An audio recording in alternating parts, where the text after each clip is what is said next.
have another hit show under your belt right now, The Upshaws. It just recently came to Netflix. Yes, I'm so excited. Yes, it's actually in Netflix's top 10 show. So again, congratulations to that. You're just killing it right now. Mike Epps. Yay. Well, I'm not a part of that, but I feel like I'm just blessed to be a small part of that show. You are a huge part of it. What are you talking about? I mean, you guys are just kind. No. I'm giving you your flowers. You're not gonna do that. Take them. You gotta take them, okay? I appreciate it because when they said I would get to work with Mike Epps, Ken Fields, and Wanda Sykes, I was like, sign me up. Yes. Let me know, you know. Unfortunately, because of COVID and the scheduling, I couldn't go back and finish. I had a few more episodes that I was going to do, but it was one of those sets that was so warm, like it was family, like instantly it felt like family. Like I am in love with my whole cast. I think they're all so dope. Like the kids are so talented and like so fresh and like just popping off the screen. And then, you know, all of the cast is just dope, like from the legends to people like me and Paige who've been at it, and Mike who's been at it for Mike Estime who've been at it for a while. And then, you know, newcomers like Jamel Simmons, who like people are going crazy for. Like, yes. I told them, I was like, you ready for this form of fame, honey? Because they want to know if you're single. They want to know what's the workout regimen. They want to see more pictures of you naked, you know, so with your shirt off.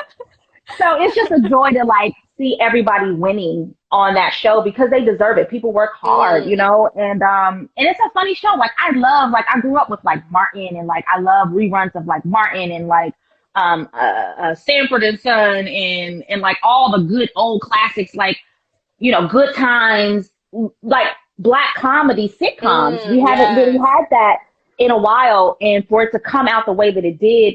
And it's funny because I caught myself because I hadn't seen the show yet and I forgot it had been so long. I caught myself. I almost said, "Get ready for this new family show." I was like, "No, girl, it's a show about a family, but this ain't no family show because they be cussing, okay?" Yes.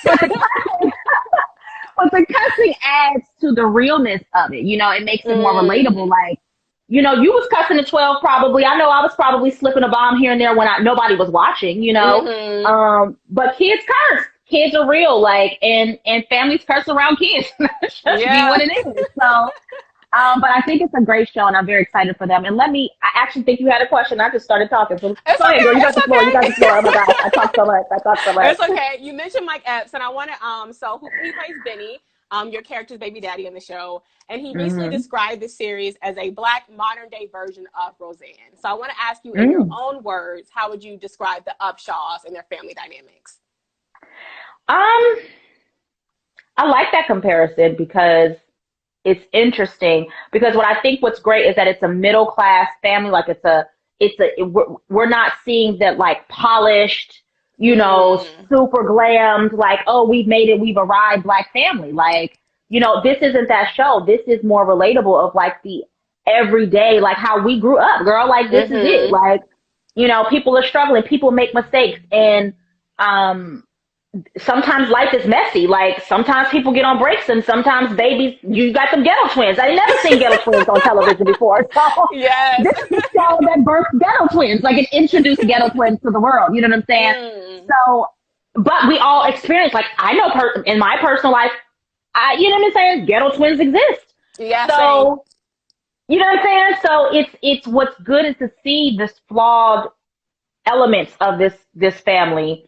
And they're poking fun at every angle. And my favorite part is just Wanda and Mike going at each other. Because it's reminiscent of, you know, Pam and Martin. Martin and you know, I talk a lot, but now my brain is freezing up. I've hit that moment of the day. But you know, like Sanford and Son, you know, you had Fred and Esther, you know, so yeah, it's got some of those good classic elements that made Black sitcoms so special, but then it also turns on the heels and it's modernized. You know what I'm saying? So I do be seeing comments about the laugh track and annoy some people, but to be honest, there was definitely a real audience at some point in time. Okay. But I think when they went back, COVID didn't allow them to have a real audience. I can't speak for that exactly, but I'm pretty sure that's what happened. But I remember we did have live audience at the beginning.